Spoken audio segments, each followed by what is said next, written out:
what is reality? Knowledge? The meaning of life? Big topics you might tackle figuratively, explaining existence as a journey down a road or across an ocean, a climb, a war, a book, a thread, a game, a window of opportunity, or an all too short-lived flicker of flame.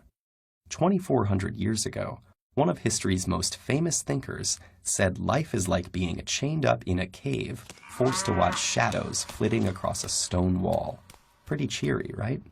That's actually what Plato suggested in his Allegory of the Cave, found in Book 7 of the Republic, in which the Greek philosopher envisioned the ideal society by examining concepts like justice, truth, and beauty. In the allegory, a group of prisoners have been confined in a cavern since birth, with their backs to the entrance, unable to turn their heads, and with no knowledge of the outside world.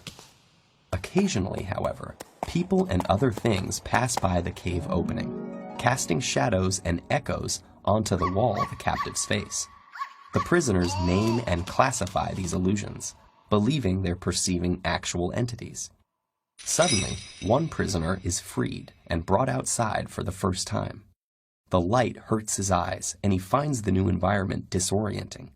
When told that the things around him are real, while the shadows were mere reflections, he cannot believe it.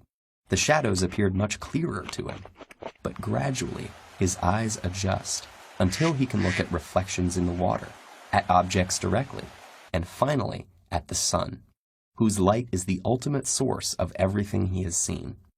The prisoner returns to the cave to share his discovery, but he is no longer used to the darkness and has a hard time seeing the shadows on the wall. The other prisoners think the journey has made him stupid and blind, and violently resist any attempts to free them. Plato introduces this passage as an analogy of what it's like to be a philosopher trying to educate the public.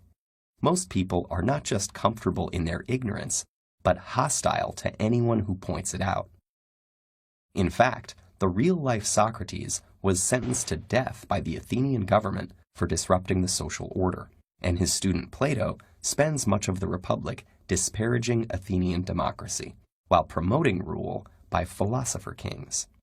With the cave parable, Plato may be arguing that the masses are too stubborn and ignorant to govern themselves.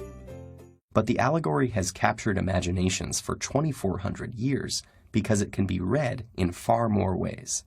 Importantly, the allegory is connected to the theory of forms developed in Plato's other dialogues, which holds that, like the shadows on the wall, things in the physical world are flawed reflections of ideal forms, such as roundness or beauty. In this way, the cave leads to many fundamental questions, including the origin of knowledge, the problem of representation, and the nature of reality itself. For theologians, the ideal forms exist in the mind of a creator. For philosophers of language viewing the forms as linguistic concepts, the theory illustrates the problem of grouping concrete things under abstract terms. And others still wonder whether we can really know that the things outside the cave are any more real than the shadows. As we go about our lives, can we be confident in what we think we know? Perhaps one day a glimmer of light may punch a hole in your most basic assumptions.